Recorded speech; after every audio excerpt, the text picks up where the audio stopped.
जी, अजितजी, फजलजी, सर्व उपस्थित असणारे मान्यवर, मागेही बसलेले मान्यवर, मला आता दिसत नाही. आजचा दिवस तसं बघितलं तर पिंपरी चिंचवड शहराच्या भविष्याची एक नवी दिशा ठरवणारा अशा प्रकारचा हा दिवस आहे. महानगरपालिकेच्या निवडणुकीच्या करता दोन्ही राष्ट्रवादी काँग्रेस पक्षाचा विकासाचा वचननामा म्हणजेच जाहीरनामा आज आम्ही आपल्या सगळ्यांच्या समोर ठेवतो. परंतु सुरुवातीला सारंगजींनी सांगितलं तर संकल्प साथ पुन्हा सुरुवात अशा पद्धतीनं आम्ही या पिंपरी चिंचवडसाठी हमीपत्र जे आपल्या सगळ्यांच्या पुढे सादर केलेलं आहे आणि आपल्या मार्फत ते मतदार बंधू भगिनींच्या पर्यंत पोहोचवण्याचा प्रयत्न आमच्या सर्वांचा आहे. पुणे महानगरपालिकेचा काल आम्ही असाच एक कार्यक्रम केला. मागे तुम्हाला आठवत असेल मी तुम्हाला सांगितलेलं होतं की इथं काय गैरप्रकार चाललेले आहेत याचा उहापोह केला. परंतु मतदारांचं असं मत असतं, पत्रकार मित्रांचं असं मत असतं की बाबा तुम्ही ठीक आहे, त्यांचा जे काही पंचनामा केला, उहापोह केला, जे काही चुका दाखवल्या, तुम्ही काय करणार. तर ते आता आम्ही सगळे काय करणार ते सांगू इच्छितो. मित्रांनो, पिंपरी चिंचवड शहर काही एका दिवसात उभं राहिलेलं नाहीये.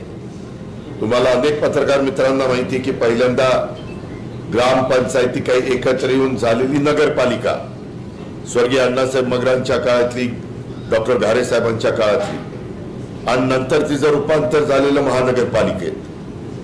त्याच्यामध्ये मग रामकृष्ण मोरे साहेब असतील, स्वर्गीय यशवंतराव चव्हाण साहेब असतील, आदरणीय पवार साहेब असतील, अशा अनेक मान्यवरांनी त्याच्यामध्ये स्वतःचं योगदान दिलं आणि ही औद्योगिक नगरी, कष्टकऱ्यांची नगरी, कामगारांची नगरी, इथं इंडस्ट्री आणण्याचं काम केलं. पवार साहेबांनी इथं जवळ हिंजवडीला आपलं IT पार्क काढण्याचं काम केलं आणि त्याच्यातनं सगळं आपल्या पिंपरी चिंचवडचं चित्र बदलून गेलं. हे कुणी नाकारू शकत नाही. त्यामध्ये आशिया खंडामध्ये सगळ्यात श्रीमंत महानगरपालिका असा नावलौकिक आपण सुरुवातीला मिळवला. आज तिला पार धुळीस मिळवण्याचं काम त्या नावलौकिकाला केलं. कर्ज रोखे काढून, बिलं थकून, आर्थिक शिस्त मोडून, भ्रष्टाचार करून या सगळ्या गोष्टी झाल्या. सांडपाणी व्यवस्थापन असो, प्रशस्त रस्ते असो किंवा उद्यानाचं जाळं असो, या शहराच्या कानाकोपऱ्यामध्ये राष्ट्रवादी काँग्रेसच्या कामाचा ठसा हा आपण सगळ्यांनी पाहिलेला आहे. 92 पासून आम्ही इथं नेतृत्व करत होतो तेव्हा आम्ही सगळेजण काँग्रेसमध्ये होतो. 92 ते 99 काँग्रेसमध्ये काम करत असताना आम्ही या शहराचा सर्वांगीण विकास करण्याचा प्रयत्न केला. पण 99 ते 2017 जोपर्यंत आमच्याकडं सूत्र होती तोपर्यंत राष्ट्रवादी काँग्रेस पक्षाने या शहराचा चेहरामोहरा बदलण्याचा प्रयत्न त्या ठिकाणी केला. ही वस्तुस्थिती आहे. आणि पवार साहेबांच्या दूरच्या दृष्टीमुळे या शहराची उद्योगनगरी बरोबरच हिंजवडीच्या रूपाने IT सिटी म्हणून देखील ओळख संपूर्ण जगात झाली, संपूर्ण देशामध्ये झाली, हेही आपण बघितलं. गेल्या 9 वर्षाचा साधारण गोषवारा या शहराची अवस्था काय झाली हे आपण सर्व उघड्या डोळ्यांनी पाहतोय. या शहराला आम्ही स्मार्ट करण्याचं स्वप्न पाहिलं होतं. स्मार्ट सिटी करत असताना बेस्ट सिटी म्हणून पुरस्कार पण आपण मिळवला योगेश बल महापौर असताना देश पातळीवरचा. परंतु नंतर आमचं इथलं जबाबदारी ज्यावेळेस आमच्याकडनं जनतेने काढून घेतली आणि इतरांच्यावर दिली त्यावेळेस इथं भ्रष्टाचाराचं थैमान घातलं गेलं. पाणी टंचाई, टँकर माफिया, कचऱ्यांचा प्रश्न, विस्कळीत झालेली वाहतूक व्यवस्था, यामुळं अक्षरशः सामान्य माणूस मिनी भारत म्हणून आपल्या शहराकडे बघितलं जातं. सगळे लोक अक्षरशः वैतागून गेलेले आहेत, पण बोलायचं कोणी. म्हणून आजचा जाहीरनामा केवळ कागद नाही तर या शहराला पुन्हा एकदा वैभवाच्या शिखरावर नेण्याची आमची गॅरंटी आहे, आमचा वादा आहे. त्या दृष्टीनं आजचा दिवस हा एक ऐतिहासिक आहे असं मी मानतो. सामाजिक न्याय, समता, बंधुता आणि संविधानिक मूल्यांचं मंत्र म्हणजे शिवशाहू फुले आंबेडकर यांच्या विचारावरचं काम, स्वर्गीय यशवंतराव चव्हाण साहेबांच्या सर्वसमावेशक विकासाच्या विचारांचा वारसा पुढे नेण्याचा आमचा संकल्प आहे.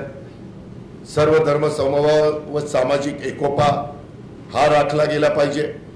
गरीब, कष्टकरी, कामगार, शेतकरी, मध्यमवर्गीय यांचे प्रश्न प्राधान्याने सोडवले गेले पाहिजे. पर्यावरण पूरक, हरित आणि शाश्वत पिंपरी चिंचवड घडवण्याचा निर्धार हा आम्ही याच्यामध्ये करू पाहतोय. लोकप्रतिनिधी, नागरिक आणि प्रशासन यांच्यात विश्वासाचं नातं निर्माण झालं पाहिजे.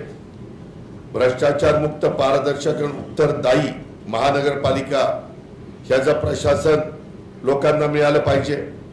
निर्णय प्रक्रियेमध्ये नागरिकांचा सहभाग वाढवण्याचा आमचा प्रयत्न आहे. एकजुटीची आणि जबाबदारीची भूमिका, दोन्ही राष्ट्रवादी काँग्रेस पक्षाची संयुक्त ताकद पिंपरी चिंचवड महानगरपालिकेच्या हितासाठी आम्ही मतभेद बाजूला ठेवून विकासासाठी एकत्र आलेलो. आमच्या जाहीरनाम्यामध्ये आम्ही काही महत्त्वाच्या गोष्टीवर जाणीवपूर्वक भर दिलेला आहे. नियमित पाणी पुरवठा, रोज आमच्या नागरिकांना कॉर्पोरेशनचं पाणी नळाद्वारे मिळालं पाहिजे. टँकर मुक्त आपली महानगरपालिका आम्ही करणार आहोत. प्रशस्त रस्ते हे आम्ही आमच्या काळात केले. नंतर यांनी काय केलं, शहाण्यांनी त्या रस्त्यामध्ये मोठे मोठे फुटपाथ केले आणि मोठे रस्ते छोटे करण्याचं काम केलं. असली यांची डोकी. आणि त्याच्यातनं वाहतुकीची कोंडी वाढली. त्याच्यामुळं प्रदूषण कमी करायला पाहिजे. तुम्हाला माहिती नाही किंवा असेल, पण प्रदूषण म्हणजे हवेच्या संदर्भात 30 कोटी रुपये खर्च केले. पैसे कुठं गेले, कुणाला मिळाले आणि काय प्रदूषण कमी झालं. उलट आत्ता तुम्ही तर रेकॉर्ड काढलं तर आपलं पिंपरी चिंचवडचं प्रदूषण वाढलंय. त्याच्यामध्ये साधारण शहरातील अनधिकृत बांधकामाचा प्रश्न आपल्याला मार्गी लागावा लागेल. गरिबांना हक्काची घरं मिळवून देणं हा एक महत्त्वाचा प्रश्न आहे. पूर्वीच्या काळामध्ये आम्ही भाटनगर उभं केलं. एवढी दयनीय अवस्था आहे त्या भाटनगरची. तिथं नीट जिने राहिले नाही, नीट खिडक्या राहिले नाहीत, दारं राहिली नाहीत. अवस्था इतकी वाईट आहे की स्ट्रक्चरल ऑडिट केलं तर ते सांगतील हे त्याचा पुनर्विकास करण्याची गरज आहे. तशा पद्धतीनं आपल्याला ते करावं लागणार आहे. त्याचबरोबर आरोग्य आणि महिला सुरक्षा सक्षमीकरण आणि शिक्षण, हे शिक्षणात सातत्याने बदल होत आहेत. AIचं शिक्षण असेल, CBSEचं शिक्षण गोरगरिबांना पण देण्याचं काम असेल, काही इंग्रजी माध्यमातनं मराठी चांगलं येऊनच तेही काम करायचं असेल. हा जाहीरनामा फक्त कागदावरचा शब्द नाही तर पिंपरी चिंचवडच्या विकासाची ब्लूप्रिंट आहे. आमचा जाहीरनामा हा फक्त वचनांचा संग्रह नाही तर तुमच्या समस्या सोडवण्यासाठीचा रोडमॅप आहे. वास्तविक 2017ला जे प्रमुख म्हणून सत्तेवर आले त्यांच्या जाहीरनाम्यातल्या किती गोष्टी त्यांनी पूर्ण केल्या जरा पहा. कुठल्याही गोष्टीला ते पूर्णत्वाला नेऊ शकले नाही. आम्ही जर जनतेने आम्हाला प्रतिनिधित्व करण्याची संधी द्यावी, दोन्ही राष्ट्रवादीला शहरात लोकाभिमुख कारभार आम्ही करू. मी स्वतः या शहराशी गेल्या 35 वर्षापासून जोडला गेलेलो आहे. इथली माती, इथले लोक माझे. तुम्ही आम्हाला साथ द्या. आम्ही पिंपरी चिंचवडला जागतिक दर्जाचं शहर बनू. एक उत्तम खासदार या नात्याने डॉक्टर कोल्हेंचं पण योगदान त्याच्यामध्ये राहील, कारण तेही या भागाचं प्रतिनिधित्व करतायत. बाकीचे आम्ही सहकारी आहे. या पद्धतीनं मित्रांनो आम्हाला सगळ्यांना पुढं जायचं आहे हे मी आवर्जून तुम्हाला सगळ्यांना या निमित्तानं सांगू इच्छितो. आता या शहरातल्या नागरिकांना उद्याच्या निवडणुकीमध्ये ठरवायचं आहे की आपल्याला नेतृत्व कुणाच्या हातात द्यायचंय, लीडरच्या हातात द्यायचंय का त्याच्या संदर्भात डीलरच्या हातात द्यायचंय. मतदार बंधू भगिनी ठरवा लीडर कोण आहे, डीलर कोण आहे. त्यामध्ये आपल्याला मी सांगू इच्छितो की संकल्प 7 आणि पुन्हा सुरुवात ही आमच्या या हमीपत्राचं महत्त्वाचं वाक्य आहे. त्यामध्ये एक म्हणजे नळाद्वारे दररोज पाणी, ते मी सुरुवातीलाच सांगितलं.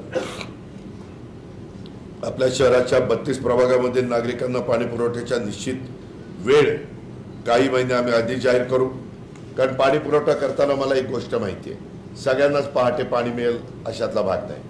त्याच्यात वॉल असतात, ते ॲडजस्ट करावे लागतात. पण साधारण नागरिकांचा कामाला जाण्याचा वेळ आणि येण्याचा वेळ ह्याच्यामध्ये कुठंतरी त्यांना पाणी देऊन त्यांना अडचणी निर्माण करायचा, हे आमचं अजिबात धोरण असणार नाही. ते घरी असतानाच त्यांना पाणी आलं पाहिजे अशा प्रकारची आम्ही व्यवस्था करू. तशा वेळा आम्ही त्या ठरवून निश्चित वेळापत्रक काटेकोरपणे पाळलं जाईल. त्याच्यामध्ये पवना प्रकल्प जर पूर्ण केला, पूर्ण म्हणजे मागच्या काळामध्ये मी ह्या खात्याचा मंत्री असताना पवनेला फ्लॅगची उंची वाढवून काही अधिकचं पाणी आपण तिथं साठवू शकतो. पवनेला दरवर्षी 100% धरण भरतं, एवढी कॅचमेंट एरिया आहे आणि तिथं जागाही आहे. परंतु त्याच्याकरता थोडंसं त्यांना काही जमिनी देणं राहिलेलं आहे.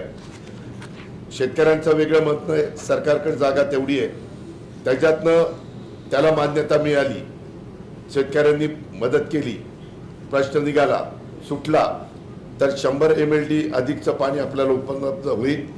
शुद्ध पाणी पिंपरी चिंचवडकरांना मिळेल. 380 कोटीवरून आता 1156 कोटीवर हे बजेट गेलेलं आहे. ज्यावेळेस आम्ही त्या महानगरपालिकेमध्ये होतो त्यावेळेस 380 कोटीचं बजेट होतं. वाढ कशी होत गेली ते पहा. म्हणजे त्या बंद पाईपलाईनचं मी सांगतो. ITI मुंबईत आता DPR बनवलेला आहे, जागा 100% ताब्यात आहे. आमचाही सगळ्यांचा प्रयत्न ही पाईपलाईन पूर्ण करून घेण्यावर राहील.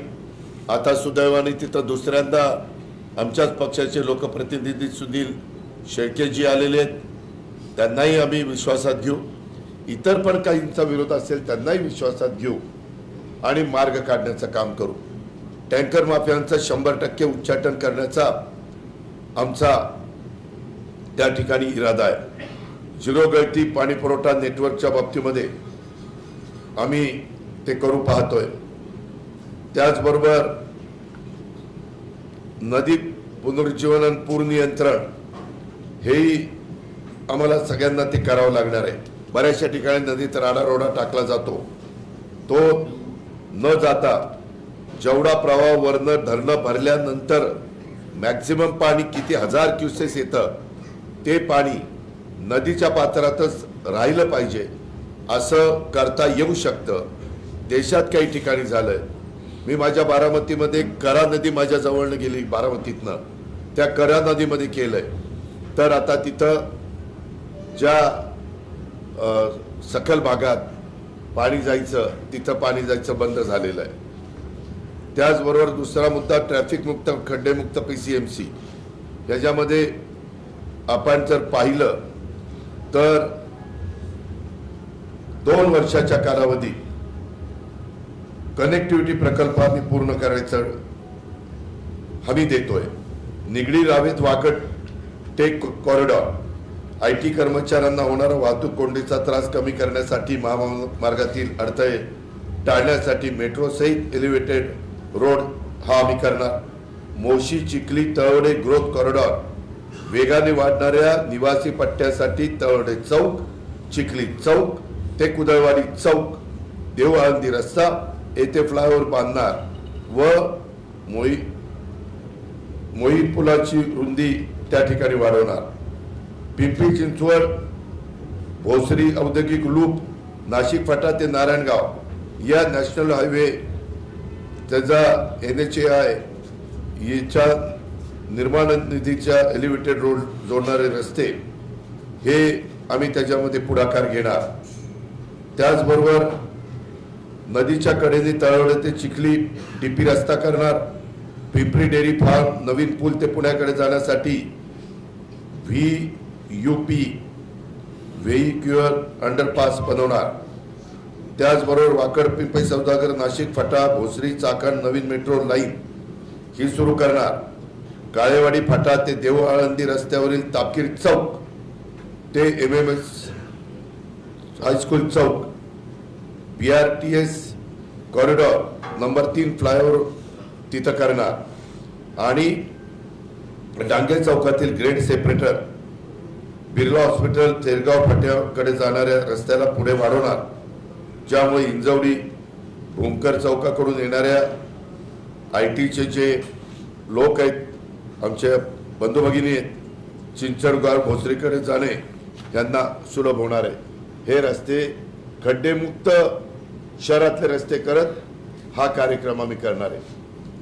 स्वच्छता अभियान भारतात कसं इंदोरचं प्रथम स्थान आहे, तशा पद्धतीनं आम्हाला कचरा प्रकल्पाच्या टेंडरमध्ये इंटरेस्ट नाही आहे. घरोघर जाऊन 100% कचरा संकलन हा इंदोरच्या धर्तीवर आम्ही करू पाहतोय. कोविडमध्ये मी पालकमंत्री असताना आम्ही PCMC मध्ये येऊन अनेक श्रमदानाचे कार्यक्रम केले. कचरा संकलन वर्गीकरण काही प्रमाणात काही प्रभागात 95% पर्यंत आम्ही ते घेऊन गेलेलो होतो.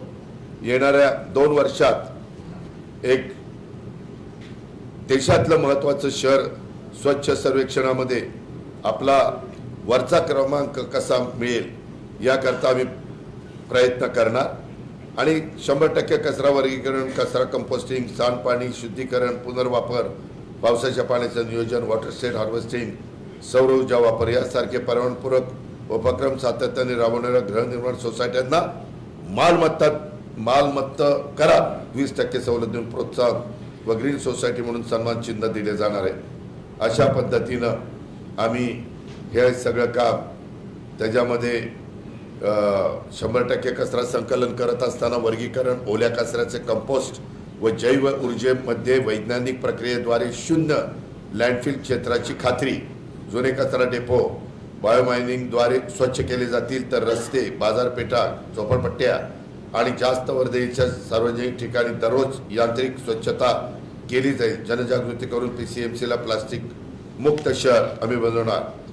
4थं हायटेक आरोग्य सुविधा, त्यामध्ये देखील आम्ही ठरवलेलं आहे 100 राजमाता जिजाऊ क्लिनिक, त्याच्यामध्ये टर्शरी हॉस्पिटलमधील तज्ज्ञ डॉक्टरांवरील ताण कमी करण्याच्या दृष्टीनं घराच्या 2 किलोमीटर परिघराच्या आत प्राथमिक वैद्यकीय सुविधा मिळण्यासाठी प्रायमरी हेल्थ सेंटर ही खूप महत्त्वाची ठरतात आणि म्हणून तो कार्यक्रम आम्ही राबवणार.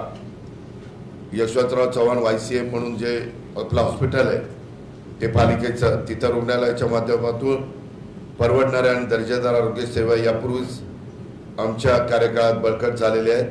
पुढील टप्प्यामध्ये देखील कर्करोग रुग्णालयाची स्थापना, PCMC स्वतःचं MBBS वैद्यकीय महाविद्यालय, अद्ययावत बर्न वॉर्ड सुविधा उपलब्ध करणार, तज्ज्ञ डॉक्टरांच्या डिजिटल सल्ल्या मसलतीनं टेलिमेडिसिन सेवा सुरू करणार, पोर्टेबल डायग्नोस्टिक युनिट तैनात करणार, नागरिकांना व्यापक आरोग्य विमा संरक्षण त्या ठिकाणी देणार.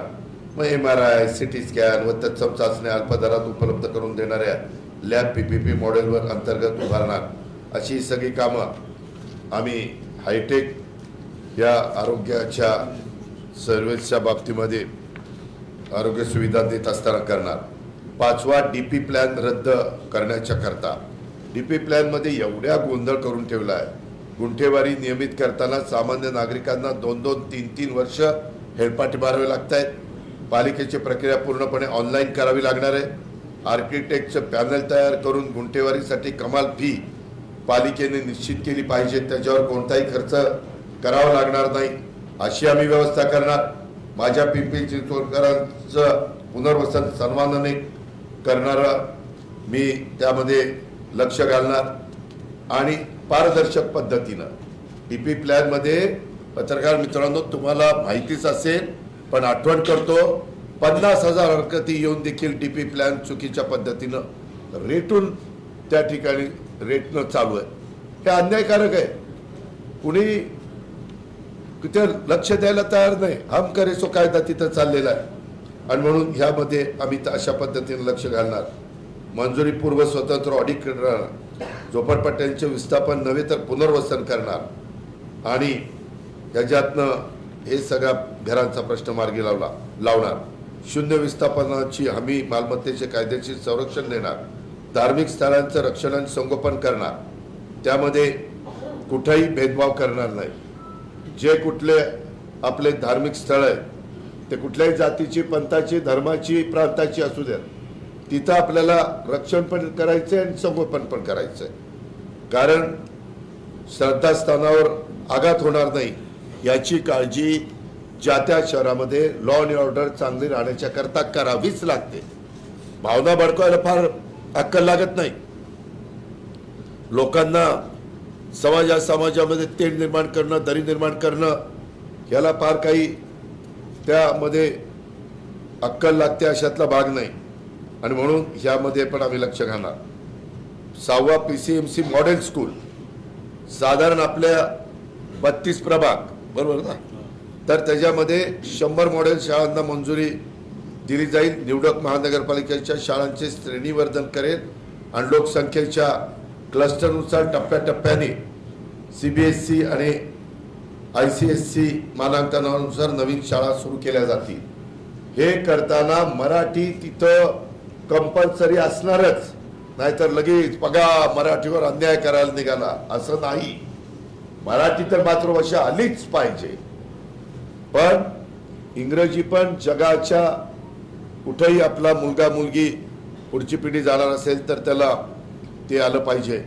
आणि म्हणून ह्या शाळांच्या मध्ये आधुनिक वर्गखोल्या, विज्ञान, संगणक, प्रयोगशाळा, प्रशिक्षित शिक्षक, मराठी पायाभूत ज्ञानासह इंग्रजी माध्यमाचं शिक्षण, क्रीडा सुविधा आणि मूलभूत सुविधा उपलब्ध असतील. ह्या पद्धतीनं आम्हाला गोरगरिबांच्या मुलांना पण दर्जेदार शिक्षण मिळवून द्यायचं आहे. पिंपरी चिंचवडकरांप्रती उत्तरदायित्व यामध्ये आम्ही एक महत्त्वाचा निर्णय घेणार आहोत. मेट्रो आणि बस ही पिंपरी चिंचवडकरांना PMPML हे आपण मोफत त्या ठिकाणी देणार. जगामध्ये काही देशामध्ये अशा पद्धतीनं पब्लिक सर्व्हिस ट्रान्सपोर्ट हे मोफत दिली जाते. युरोपमध्ये तर अनेक लहान मोठ्या शहरांच्या मध्ये मेट्रो ट्राम ह्या काही ठिकाणी बस सर्वांसाठी मोफत असते. पूर्व युरोपमध्ये आहे, युरोपमध्ये आहे, मियामीमध्ये आहे, डेट्रॉईटमध्ये आहे, फ्रान्समध्ये डर्किकमध्ये आहे. त्यामध्ये आम्ही फार विचारपूर्वक हे सांगतोय. ही निवडणुकीची घोषणा नाही, ही अंमलबजावणी जसं आम्ही लाडक्या बहिणीची योजना आणली किंवा वीजमाफीची योजना आणली ती आमची चालू आहे. त्यामध्ये 8.5 लाख कोटीमध्ये आम्ही जवळपास या सगळ्या योजनांच्या मध्ये 10% रक्कम खर्च करतो सरकार म्हणून. तसं आपलं इथलं यंदाचं बजेट होतं 9,600 कोटीचं. साधारण आम्ही काढलं रोजचे 35 लाख रुपये महामेट्रोला आपल्या पिंपरी चिंचवडच्या स्टेशनमधून तिकीट विक्रीतनं मिळतात. म्हणजे महिन्याला 10 कोटी. PMC अधिक PCMC आम्ही ज्यावेळेस PCMC PMC company PMT PCMT company एकत्र केली त्यावेळेस PMCचा हिस्सा ठेवला 60% आणि आपला ठेवला 40%. प्रवासी संख्या तशीच आपण धरूया. दर महिन्याला PCMC मधून तिकिटाचं उत्पन्न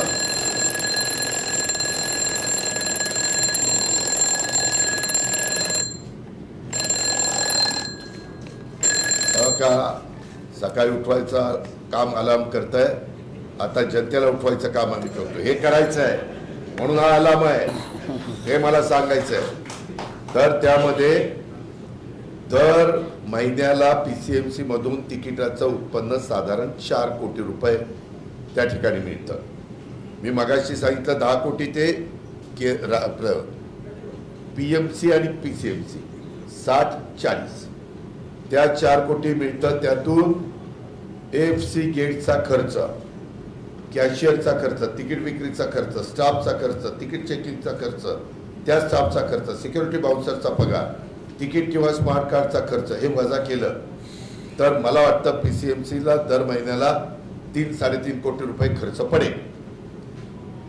आपण पुणे आणि पिंपरी चिंचवडमधून साधारण 50 ते 60 कोटी PMPMLला तिकीट विक्रीतनं महिन्याला उत्पन्न मिळतं. पण 38 कोटी रुपये फक्त सॅलरीचा खर्च तिथं होतो. 50 कोटी साधारण 40% जर धरलं तर त्याच्यातून आपल्या वाट्याला येतात 20 कोटी CMC ला. त्यातून तिकीट छपाई, कंडक्टर पगार, तिकीट चेकिंग स्टाफ पगार, ॲप, सॉफ्टवेअर, इतर काही वजा केले तर आपल्याला साधारण 15 कोटी रुपये PMPML ला द्यावे लागतात. अशा पद्धतीनं आपण जर ठरवलं तर मी मगाशी सांगितलं त्या पद्धतीनं हे मेट्रोचे 3 कोटी आणि PML चे 15 कोटी असे 18 कोटी रुपये आपण महिन्याला दिले तर वर्षाला 216 कोटी रुपये होतात. PCMCचं बजेट यंदाचं 9,675 कोटी रुपये होतं. मी पुण्याला सांगितलं की तिथं 30 लाख वाहनं रजिस्टर होतात, MH12, आपलं आहे MH14. तिथं 23 लाख वाहनं रजिस्टर झाली. 10 लाख वाहनं जरी रोज 1 तास ट्रॅफिक मध्ये अडकली तर 10 लाख वाहनांच्या करता 10 लाखच रोख धरा. प्रत्येकाचे 50 रुपये. वेळ जास्त जातो, डिझेल आणि पेट्रोल जास्त जळतं, अर्धा लिटरच धरा जास्तीचं जळालं, 50 रुपये त्याचे. अर्धा लिटर पेट्रोलचे 5 कोटी रुपये वाया जातात 10 लाख लोकांचे. मॅन आवरचे 150 रुपये तास धरला तर त्याचे आपण रोज 10 लाख लोकांचे 15 कोटी रुपये होतात, असे 20 कोटी रुपये आणि दररोजच्या ट्रॅफिकमुळे वाया जात आहेत.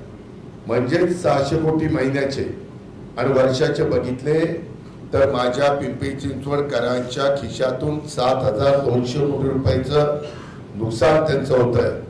मग महानगरपालिकेला आमचे नागरिक जो कर भरतात त्यांचा रोजचा प्रवास सुकर व्हावा, प्रदूषण कमी व्हावं, त्याच्यामध्ये ट्रॅफिक जाम होतो, ती वाहनांची संख्या कमी झाल्यावरती होणार नाही. शिवाय नागरिकांना मोफत हा प्रवास मिळणार.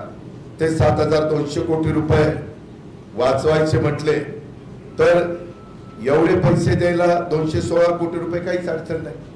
ते आपल्या बजेटच्या फक्त 2 ते 2.25% आणि आपल्याला इथून पुढे पारदर्शक कारभार करायचा, त्याच्यामुळे बरेच टक्के आपले वाचणार आहेत. ते काळजीच करू नका. आणि हा प्रवास मोफत केल्याने खाजगी वाहनांचा वापर कमी होऊन वाहतुकीची कोंडी सुटणार आहे. वायू प्रदूषणात लक्षणीय घट होणार आहे. कारण एवढी वाहनं कमी आल्यानंतर लोक बसणार आहेत ते इलेक्ट्रिक मेट्रोमध्ये बसणार आहेत, प्रदूषण नाही. ई व्हेकल किंवा CNG बसमध्ये बसणार आहे, तिथंही प्रदूषण नाही. वेळ, इंधन आणि आर्थिक संसाधनांची बचत होईल. सामाजिक समता आणि समाज शहरी विकासासाठी हे महत्वाचं आहे. मोफत सार्वजनिक परिवहन हे केवळ सामाजिक कल्याणाचं साधन नसून ते वाहतूक व्यवस्थापनाचं प्रभावी धोरण आहे. या पद्धतीनं मित्रांनो आम्ही त्या ठिकाणी करू पाहतोय आणि आम्हाला ते करायचंय, म्हणून आम्ही ह्याची हमी दिलेली आहे आणि आम्ही हे राबवून दाखवणार. तेवढं आमच्यामध्ये निश्चितपणे धमक आहे. आता काही जणांनी तिकडं प्रेस झाली माझी की लगेच हे कसं शक्य आहे, सरकारने मान्यता दिली का, त्याच्यामध्ये कॅबिनेटने मान्यता दिली का. मित्रांनो, ह्याच्यामध्ये मी आपल्याला सगळ्यांना सांगतो की हे पुणे आणि पिंपरी चिंचवड महानगरपालिकेचं बजेट आहे. त्या निवडून आलेल्या बॉडीला अधिकार आहे त्यांच्या बजेटमध्ये काय करायचं आणि काय नाही करायचं. त्याच्यामुळं आता काहींनी जाहीरनाम्यात दिलं ना, 75 वर्षाच्या वयच्या लोकांना आम्ही मोफत प्रवास करणार. मग काही कॅबिनेटने मान्यता दिली, सरकारची मान्यता घेतली, तो त्यांचा अधिकार आहे. महानगरपालिकेला स्वायत्तता आहे. अशा पद्धतीनं हे आम्ही करणार. आज जवळपास 10% विद्यार्थ्यांना ऑनलाईन शिकण्याची इच्छा असते. हार्वर्ड, स्टॅनफोर्ड सारख्या संस्थांचे अभ्यासक्रमही घर बसल्या ऑनलाईन उपलब्ध आहेत. पिंपरी चिंचवडमध्ये देखील स्वतःला आधुनिक शहर म्हणवत असेल तर शिक्षणात ही आधुनिकता आपण प्रतिबिंबित झाली पाहिजे. म्हणून आज तुम्हाला मोबाईल किंवा टॅबलेट किरकोळ गोष्ट वाटत असली तरी महानगरपालिकेच्या शाळेत शिकणाऱ्या विद्यार्थ्यांच्या आई वडिलांचा विचार करा. एक कंपनीत काम करणारा, कोण रिक्षा चालवणारा, कोणी बाप किंवा घरकाम करणारी आई, यांच्यासाठी त्यांचं सगळं जे काही अवकाश, त्यांची स्वप्न, त्यांची मुलं आहेत त्यांना शिकवण्यासाठी, बरोबरीने पुढे जाण्याची संधी मिळण्याच्यासाठी आम्ही महानगरपालिकेतल्या मुलांना टॅबलेट त्या ठिकाणी देणार आणि त्याच्यातनं चांगला बदल आम्ही घडून आणणार.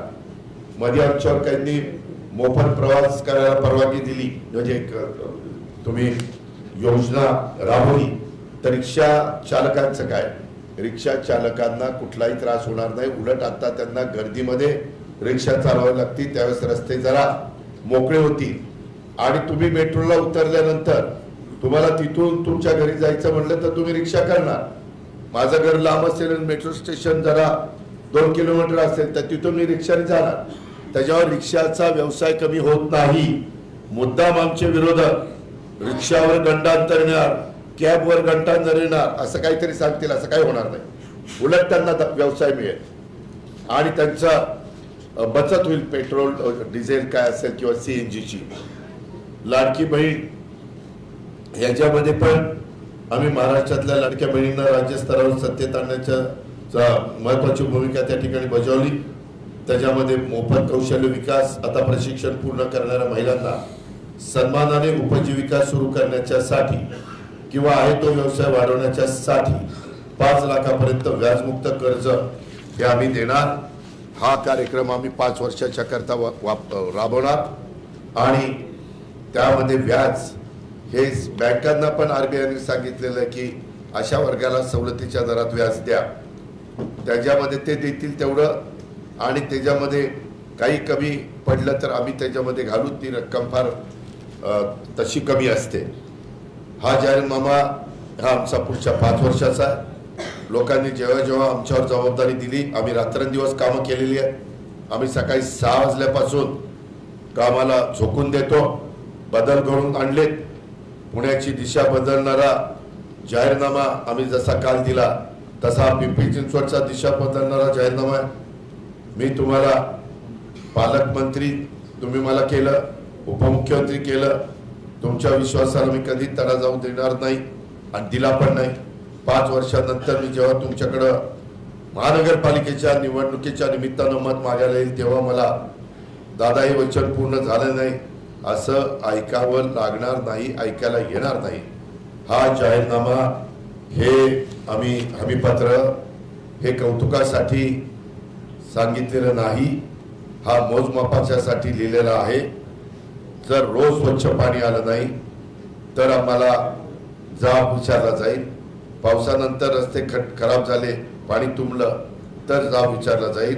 आरोग्यसेवा किंवा प्रदूषण याबद्दल आम्ही बोलल्याप्रमाणे केलं नाही तरी जाब विचारला जाईल. ही जबाबदारी आम्ही स्वीकारतोय.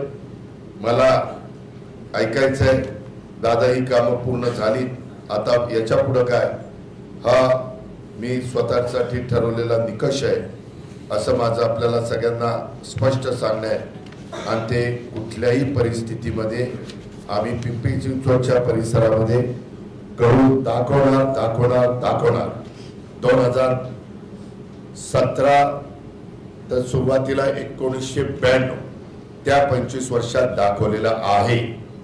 त्याच्यावर आमची 25 वर्षाची कारकीर्द नागरिकांनी डोळ्यासमोर आणावी आणि आताच्या कारभाऱ्यांची 9 वर्षाची कारकीर्द डोळ्यासमोर आणावी. लोकांनाच कळेल जे दहशत, जे गुंडगिरी, जी दादागिरी, जे काही लोकांना भीती घालण्याचं काम चाललेलं आहे याला अक्षरशः लोक कंटाळलेली आहेत. लोकांना पर्याय हवा आणि तो पर्याय दोन्ही राष्ट्रवादी काँग्रेस पक्ष हे आमच्या या सर्व उमेदवारांच्या साक्षीनं आम्ही तुम्हाला देतोय. हेच मला आजच्या या संकल्प साथ पुन्हा सुरुवात या निमित्तानं सांगायचं होतं ते मी सांगितलेलं आहे. धन्यवाद.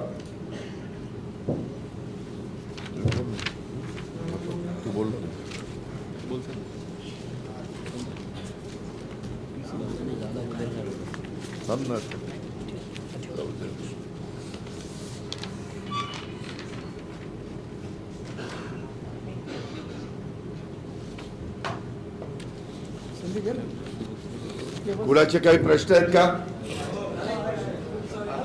बोला. खूप सारे नको, रिपीट करू नका. सुरुवातच आपण का. धन्यवाद. बोला. नाही, कुत्र्याच्या नसबंदीचं सांगितलेलं आहे.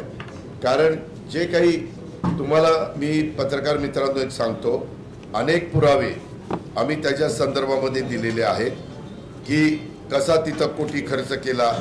आज बेवारस कुत्री तर सगळीकडे फिरता येतच. 12 कोटीचं सॉफ्टवेअर मधल्या काळामध्ये घेतलं गेलं. त्या 12 कोटीचं सॉफ्टवेअरची 120 कोटीला कोणी खरेदी केलं हेही आपण बघा. त्याच्यामध्ये विधिमंडळामध्ये आमदारांनी विधान परिषदेमध्ये जो प्रश्न विचारला त्याच्यामध्ये चौकशीचे आदेश देण्यात आलेले. मग ते चुकीचे होते का? नाही. त्याच्यामध्ये हवा प्रदूषण दूर करण्याकरता 30 कोटी रुपये खर्च दाखवला गेला. शहर तर आज सर्वाधिक प्रदूषित शहर आहे. केंद्र प्रदूषण मंडळाच्या नोटीस मग कशी आली? 30 कोटी कुठे गेले? त्याच्यामध्ये एकाही झाडाची गणना न करता 7 कोटी रुपये झाडाची गणना केल्याचं दाखवलं. मग हे 7 कोटी रुपये. दादा, खरं तर भाजपने आपल्या जाहीरनाम्यामध्ये पिंपरी चिंचवड जिल्हा घोषित करू शिवनेरी नाव देऊ असं म्हटलंय. तुम्ही आधी तुमची भूमिका सांगितली शिवनेरी जिल्हा किंवा वेगळा जिल्हा गरज नाही. या घोषणेकडे कसं बघता? हे का, ज्याच्यातनं आपल्या राज्यातल्या कुठल्याही भागाचा फायदा होत असेल, लोकांना त्याच्यातनं काही अधिकच मिळत असेल, सुविधा मिळत असेल, फायदा होत असेल, तर आमच्या कुणाचा विरोध असायचं काय कारण आहे? त्यामध्ये जिल्हा करणं का पुणे जिल्ह्यामध्ये अजून एक म्हणजे जिल्हा म्हणायचंय का या पिंपरी चिंचवडला शिवनेरी नाव द्यायचंय हे काही मला नीटपणे समजलेलं नाही. एकूणच महापालिकांच्या निवडणूक आहेत तर मग हा मुद्दा महत्त्वाचा वाटतो का की दोन जिल्हे का ह्या संदर्भामध्ये जाहीरनामा आहे. मी मुंबईला गेल्यानंतर रेव्हेन्यूशी बोलून काय नक्की आहे, कारण आपल्या पुणे जिल्ह्याला 21 आमदारांचा जिल्हा, 3.5 खासदारांचा जिल्हा असल्यामुळे वेगळं आगळं महत्व आहे. हे तर बरोबरच गेले आणि त्याच्यामुळं पिंपरी चिंचवड जिल्हा करायचा आणि शिवनेरी नाव द्यायचं. शिवनेरी नाव युगपुरुष छत्रपती शिवाजी महाराजांचा जन्मस्थळ असणारा तो किल्ला आहे. जर राज्याभिषेक रायगडला झालं आणि कुलाब्याचं रायगड केलं, आता पुण्याला न हात लावता तिथं कुणाच्या काही वेगळे प्रसंग घडू नये म्हणून इकडं पिंपरी चिंचवडला सरकलंय का काय हे पण कळायला मार्ग नाही. तर भाजपच्या जाहीरनाम्यात पुन्हा एकदा कुत्र्यांच्या लसबंदीचा उल्लेख या ठिकाणी. कशाचा? कुत्र्याच्या लसबंदी. त्याच्यात चटक लागली ना बाबा. लसबंदीमध्ये आवक होतीये, भ्रष्टाचार करता येतोय म्हणून टाकलं असेल. आता हे का माझ्याकडे त्यांचा मागच्या 2017चा जाहीरनामा आहे. 20-27 सगळ्या मिळून आहे. त्याच्यामध्ये एक पण त्यांचा त्या ठिकाणी जाहीरनामा 27 मधलं एक देखील काम केलेलं नाही, एक पण नाही असा तो जाहीरनामा आहे. मुख्यमंत्र्यांनी तर दावा केला की आपण 2017 मध्ये जे म्हटलं होतं ते सगळं पूर्ण केलेलं आहे असं त्यांनी हा जाहीरनामा प्रसिद्ध करताना दावा केला. बरं, आता मी सांगू का ह्याच्यात काय सांगितलेलं होतं? ज्येष्ठ नागरिकांना आनंदी ज्येष्ठत्व लाभण्याच्यासाठी विविध सुविधा उपलब्ध करून देणे. कुठल्या ज्येष्ठ नागरिकाला विविध सुविधा उपलब्ध झाली सांगा? सांडपाण्याचा पुन्हा वापर आणि त्यातून वीज निर्मिती कुठं झाली? 9 वर्षात पुनर्वापर आणि वीज निर्मिती सांगा? त्याच्यामध्ये कुठं तरी सुसज्ज भाजी मंडई उभारणे, कुठं सुसज्ज भाजी मंडई उभारली? ह्याच्यातलं एकही नाही झालं. त्याच्यामध्ये सर्वांच्यासाठी उच्च आरोग्य सुविधा व 3 लाखापर्यंत आरोग्य विमा उतरवणार. हिंजवडी IT पार्ककडे जाणारी सार्वजनिक वाहतूक व्यवस्था सक्षम करणार व हिंजवडी ते चाकण मेट्रो सुरू करणार. 9 वर्षात काही झालं नाही. हे असलं सगळं आहे. त्याच्यावर त्याला किती महत्व द्यायचं तुम्ही विचारापूर्वी मुख्यमंत्री असं म्हणाले की अजित पवार आणि युती धर्म पाळला नाही, टीका केली. आम्ही मात्र संयमाने हे सगळं कुठे टीका केली? जर मी इथली महानगरपालिका लढवतोय तर 9 वर्षात तिचं काय चुका झाल्या ते सांगायचं नाही. चुका सांगणं म्हणजे युती धर्म न पाळणं असं होतं का? मी पुराव्यानिशी दाखवतोय. पहिल्याही प्रेसला सांगितलं, नंतरही बोललोय, आजही बोलतोय. आणि तुम्हाही पत्रकार मित्रांना सगळं माहितीये. मुख्यमंत्री म्हणतात आता तुम्हाला कंठ फुटलाय. हा? मुख्यमंत्री म्हणतात आता तुम्हाला कंठ फुटलाय. 9 वर्षांनी निवडणूक लागली ना बाबा. मध्ये निवडणूकच लागली नाही तर कंठ कसा फुटेल? आणि कंठ फुटून ती वाया जाईल ना. तुम्हाला आरोग्य रोगाला माहिती यांचं बोलत कोण आहे? नाही, ते स्वतःच इतके कर्तृत्ववान आहे की त्यांना बोलवता जरी कोण नाही, ते स्वतःच आहेत. ते स्वयंपूर्ण आहे. वसुलीची लोक स्वयंपूर्ण असतात.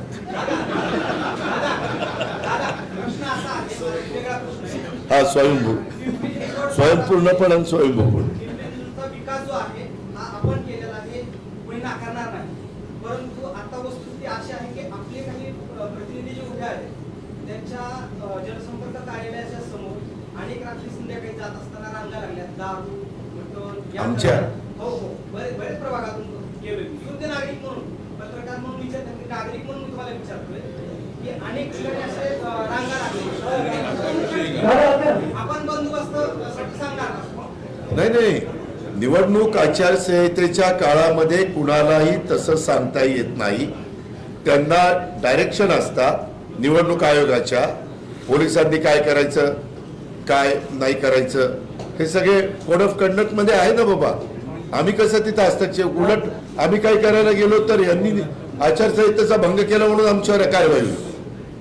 ऐका ना, आज महेशदादा असं म्हटले की आपण एकत्र बसू, एकत्र म्हणजे तुम्ही आणि महेशदादा आणि पिंपरी-चिंचवडच्या विकासाबाबतीत चर्चा करू. त्याच्यावर तुमचं मत काय? आता 9 वर्षात तुला सुचलं नाही ना, आताच काय सुचायला लागले? अरे बाबा, 9 वर्षात जे झालं नाही, जे काही इथं सगळं जे झालं, आम्ही जे आरोप केले त्याचं उत्तर दिलंय का कुणी? जे काही आम्ही 70 लाखाचा ब्रिज 7 कोटीपर्यंत जातो, 12 कोटीचे सॉफ्टवेअर 120 कोटीपर्यंत जातात, झाडं गणना न करता 7 कोटी त्याला खर्च करता, 30 कोटी हवा शुद्धीकरणाकरता खर्च करता, आणि बाकीचे तर एवढे टेंडर काढून तिथं कर्जबाजारी आपल्या महानगरपालिकेला केले. हे ह्याचं उत्तर द्या ना. त्याच्यामध्ये बिल 4,000 कोटीची थकली, त्याचं उत्तर द्या ना. मूलभूत गरजा आपल्या शहराच्या पूर्ण केल्यात का? नाही केल्या. दुसरा प्रश्न, मी सांगितलं ना की त्या संदर्भामध्ये नवनिर्वाचित नगरसेवकांशी चर्चा करून त्यांचं काय मत आहे, या क्षेत्रात ज्यांनी काम उत्तम केलेले पण आज रिटायर झालेले, त्यांचं काय म्हणणं आहे, ह्या क्षेत्राचा अभ्यास असणारे आत्ताचे काम करणारे जे, त्यांचं काय मत आहे, जे आपल्या शहराच्या सर्वांगीण विकासाच्या दृष्टीनं महत्वाचं असेल. आणि माझे छोटे शेतकरी म्हणजे छोटे भूधारक यांना त्याच्यामध्ये टार्गेट केले, मोठ्यांना बड्यांना त्याच्यातनं बाजूला काढून छोट्यांच्यावर आरक्षण टाकली, ती आम्हाला दूर करायची. महापालिकेमध्ये रात्रीच्या वेळेला महिलेला सफाई कामगारांसाठी पाठवण्यात जाते, परंतु तुम्ही वारंवार सांगतात की महिला सुरक्षित संदर्भात अशा महिला सुरक्षित राहतील काय? नाही राहणार. परवा मला माहिती ह्याच कालासागरमध्ये भेटलेल्या होत्या. त्या म्हणले दादा अलीकडेच ते सुरू केलं. मी त्यांच्याबद्दल संबंधितांना विचारलं. ते म्हणले कॉन्ट्रॅक्टच्या महिला आहेत, पण कॉन्ट्रॅक्टरनी पण ज्यांनी कॉन्ट्रॅक्ट घेतलंय स्वच्छता पुरवायचे, त्यांनी अशा पद्धतीनं रात्री 10 ते 6 असं काहीतरी ते टायमिंग ठेवलंय. हे फार ऑड आहे, हे असं कुठंच नसतं. त्याच्यामुळं त्या संदर्भात हस्तक्षेप केला गेला पाहिजे. दादा दीपक ढोबळेने आरोप केलेला आहे मैदानावर, मंगळदेव महाराजांच्या कानपटीत बंदूक लावून त्यांची एनओसी घेतली आपल्या घराची. त्या वक्तव्याचं तुम्ही चौकशी करणार? कुणाला बंदूक लावली? मंगळदेव महाराज देवस्थानचे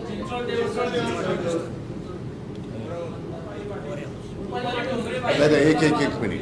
आरोप केलेला असेल तर ज्यांनी आरोप केलेला आहे की बाकी ज्या पक्षाची कार्यकर्ते आत्ताची उमेदवार आहे आता निवडणूक संपल्यावर मी तिला विचारेल तुझ्याकडे याच्या संदर्भातले काय प्रूफ आहे, कारण आरोप करणं वेगळं आणि पुराव्यासहित आरोप करणं वेगळं. तिच्याकडे काही पुरावा असेल तर मग मी पुढचे जे काही देवस्थानचे 400 ते 500 एकर जमिनीवर अतिक्रमण झालेलं आहे. नाही, म्हणूनच मी सांगतो ना की आरोप केलेले त्याच्या संदर्भामध्ये मग देवस्थाननी तक्रार केली पाहिजे अतिक्रमण झाले म्हणून. देवस्थानचा तर ट्रस्ट आहे, ट्रस्टला ट्रस्टी आहेत, विश्वस्त आहे, म्हणजे विश्वस्त पण चीफ ट्रस्टी पण आहेत, मुख्य विश्वस्त.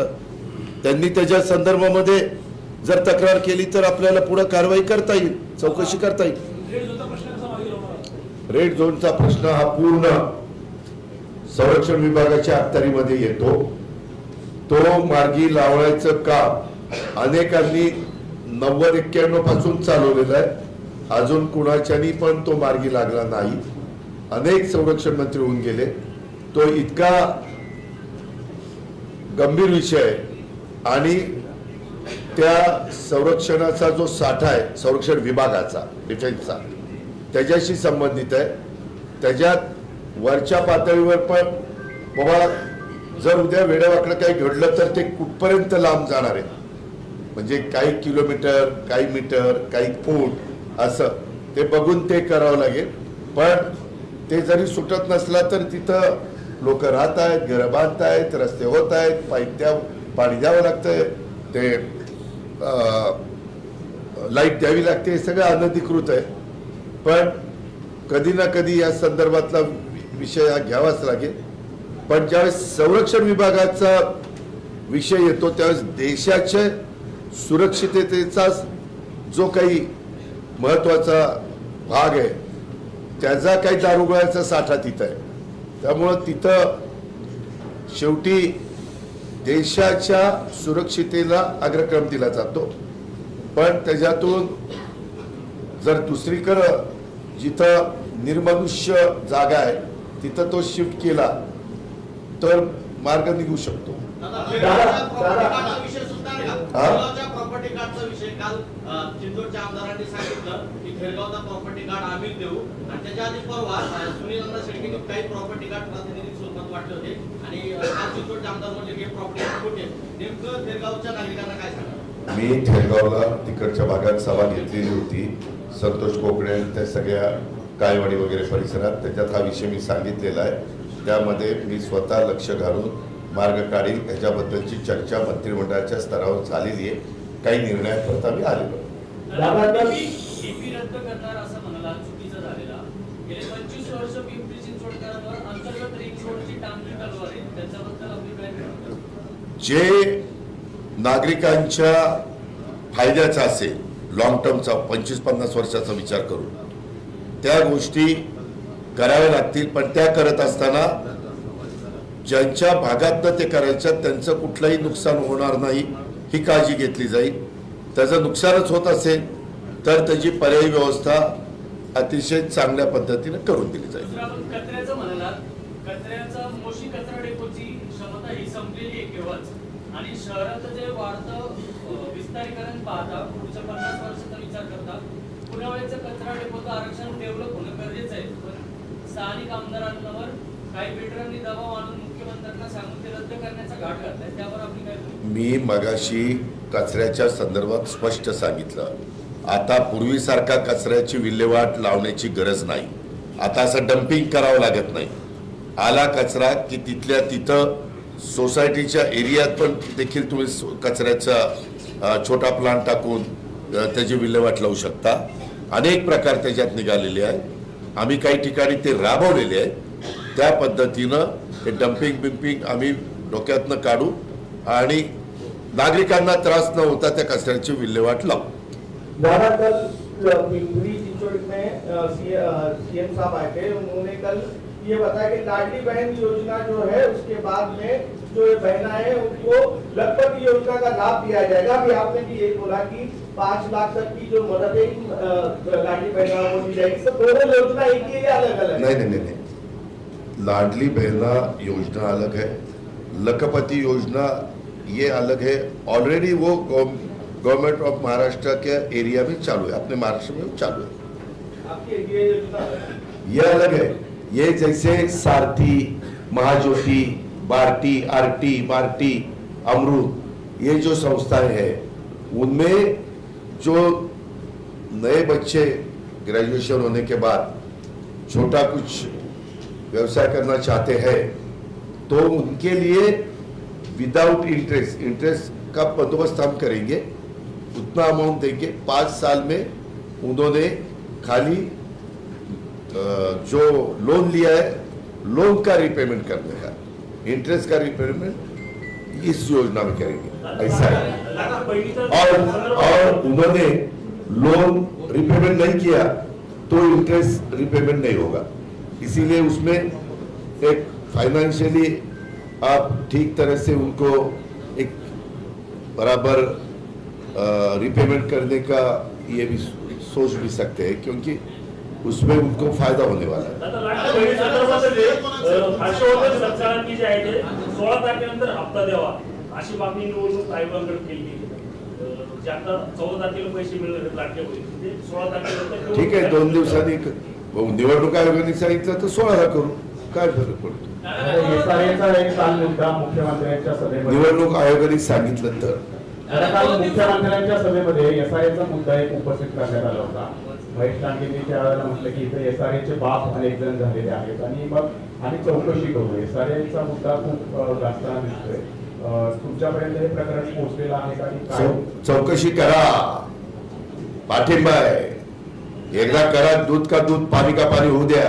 कुणाकुणाचे लांगे बांधे, कुणी कुणी काय केलंय, खरंच झोपड्या होत्या का झोपड्या बोगस दाखवल्या, त्याच्यात तर टीडीआर घेतला, होऊ द्या ना, रावेतचाही होऊ द्या, सगळंच होऊ द्या।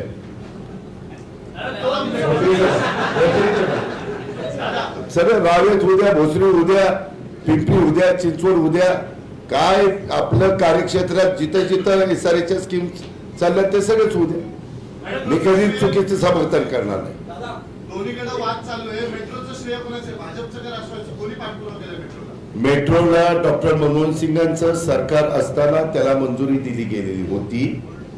त्याच्यानंतर देशाचे पंतप्रधान नरेंद्र मोदी साहेब झाल्यावर त्याचं भूमिपूजन ऍग्रिकल्चर कॉलेज पुण्याला झालं, त्याला आम्ही कार्यक्रमाला हजर होतो।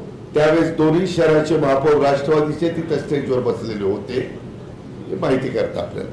2 दिवसापूर्वी पिंपरीच्या आपल्या राष्ट्रवादीच्या उमेदवारांनी उपमहापौर वासवानी आणि संदीप वागेरे यांनी बनावट दारू पकडून दिली आहे शहरामध्ये।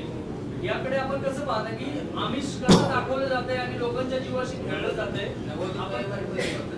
यामध्ये एक्साईजला सांगून कुणालाही सोडणार नाही, ते कुणी किती कसले जवळचे असू, लांबचे असू, मधले असू, कुणी असू, त्यामध्ये कारवाई केली जाईल।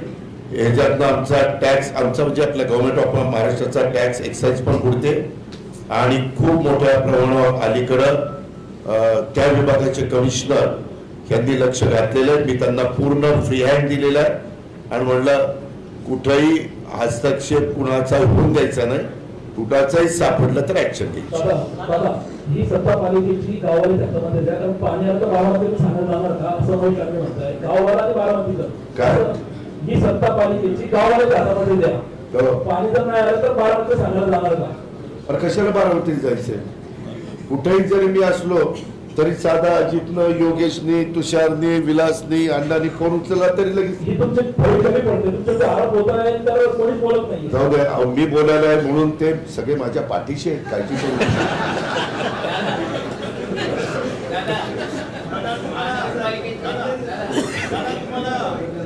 तुम्हाला केजीएफचं रॉकी बाय काय? यांनी तो पिक्चर बघितलेला नसेल, मी बघितलंय ते मी बोललो। मी सिनेमा बघितल्यावर सांगतो तर योग्य बोललाय का अयोग्य?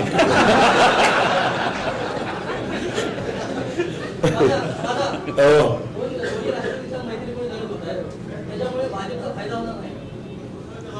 2009 मध्ये होते, 21 मध्ये होते, काय आता आमचं तेवढ्या दोन करता जरा तुटत होतं, मला तुटून द्यायचं नव्हतं म्हणून मैत्रीपूर्ण। दादा एक प्रश्न असा होता की आपण म्हणला की पिंपरी चिंचवडला नळाद्वारे पाणी मिळेल आणि 24 तास मिळेल, मिळेल 24 तास नाही, दररोज पाणी मिळेल, दररोज पाणी मिळेल. माझ्या नावावर काही खपू नका, मी सगळं टेप झाले.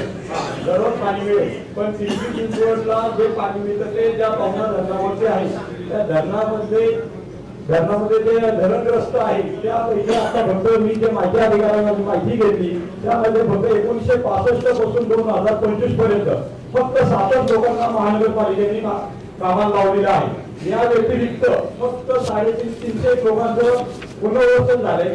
ते उर्वरित पुनर्वसन कधी होणार आणि तिथला त्यांची 3 पिढ्या वाया गेल्या, आता यांना नोकरीला वगैरे लागत का नाही लागणार? मी त्यामध्ये प्रेसमध्ये मगाशी सांगितलं, हा मुद्दा वेगळा आहे. मी मगाशी असं सांगितलं की तिथले लोकप्रतिनिधी सुनील शेळके साहेब जे दुसऱ्यांदा लाख मतांनी निवडून आलेले आहेत, त्यांना विश्वासात घेऊ, तिथल्या जनतेचं नक्की काय म्हणणं आहे ते जाणून घेऊ आणि त्याच्यातनं जो काही योग्य मार्ग काढायचा आहे तो त्या ठिकाणी करू असं सांगितलं. तिथले लोकप्रतिनिधींनी एक आपल्या पक्षाचा संचालक आहे, गेले 15 वर्ष संचालक आहे, त्यांच्याच मुलाला तिथं डॅमवरती कॉन्ट्रॅक्टवर नोकरी लावल्या. सर्वसामान्य लोकांना तिथे मुलांना नोकरीला लावण्याचं ते विचारच करत नाही. असं हा पिंपरी चिंचवड शहराच्या बाहेरचा प्रश्न आहे. मी आता पिंपरी चिंचवड शहराच्या बद्दलची प्रेस कॉन्फरन्स घेतोय. तरी देखील मी ते पण इकडे प्रचार करताय. मी सांगेन की एका पत्रकार मित्रांनी असा प्रश्न विचारलेला, वस्तुस्थिती काय?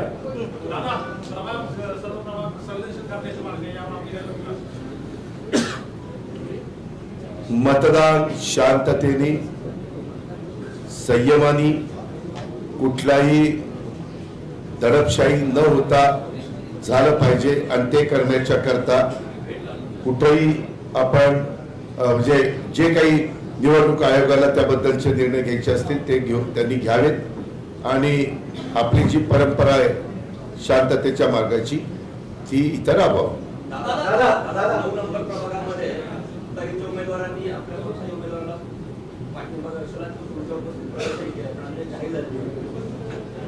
नाही ठीक आहे, त्यांनी स्वतःचा प्रचारच करायचा बंद केले तर काय घेऊन बसलं? नाही ते आपल्यासोबत आपल्यासोबत बरोबर, मग तेच म्हणतोय, त्यांनी त्याचा स्वतःचा प्रचार करायचं बंद केलं याचा अर्थ तो त्याच्यातनं त्याचं नाव राहणार, पण तो त्यांनी सपोर्ट केलेला आहे आणि तो प्रचार पण करतोय. कोरोनामध्ये दत्ताकात गेले, आवश्यक केले, दत्ताकाच्या मुलाला तुम्ही तिकीट दिलं, आवश्यकच्या मुलाला तिकीट नाही दिलं. 1, 2 पूर्ण निवडणुकीत तुम्ही एकही मुस्लिम उमेदवार दिला नाही. त्या संदर्भामध्ये आम्ही आझमबाईच्या मुलालाच तिकीट देत होतो. मी त्यांना सांगितलेलं पण होतं, तो तयार पण झाला होता, परंतु तिथं 4था उमेदवार ज्या ताकदीचा पाहिजे होता तो त्या ठिकाणी मिळाला नाही. त्याच्यावर तिथं बाबर उमेदवार ठरले होते, आझमबाईंचा मुलगा उमेदवार ठरला होता, अजून एक उमेदवार ठरला होता, पण एक शेड्यूल कास्टची महिला उमेदवार आम्हाला पाहिजे होती, ती आम्हाला मिळाली. चांगली ताकदीची न मिळाल्यामुळं मग त्यांनी उभं राहायचं रद्द केलं, लास्ट क्षणाला झालं. दादा 16 तारखेला राष्ट्रीय 60 उमेदवार निवडून आले आणि 5 कमी पडले तर तुम्ही भाजपची साथ घेणार आहे? कोण? तुमचे 60 उमेदवार निवडून आले राष्ट्रवादी एकत्र आणि तुम्हाला 5 नगरसेवक कमी पडले तर भाजपची साथ घेणार? नाही एक मिनिट, मला एक सांगा, 128 जागा आहेत ना, 128. आत्ता फाईट कुणात आहे? फाईट कुणात आहे? 2 एनसीपी भाजप, म्हणजे कुणाला तरी निम्म्याच्या पेक्षा जास्त जागा मिळणार ना. मग माझा दावा आहे, जो मी आता हमी पत्र दिलेलं आहे, मी जे काही सांगतोय, जनता आमच्या पाठीशी उभे राहील, राष्ट्रवादीच्या ताब्यामध्ये इथली सूत्र देतील, त्याच्यामुळे कुणाचा ह्याचा पाठिंबा घ्या, त्याचा पाठिंबा घ्या, ह्याच्या कुबड्या घ्या, त्याच्या कुबड्या घ्या, काही करावं लागणार नाही. चला आता बस, धन्यवाद.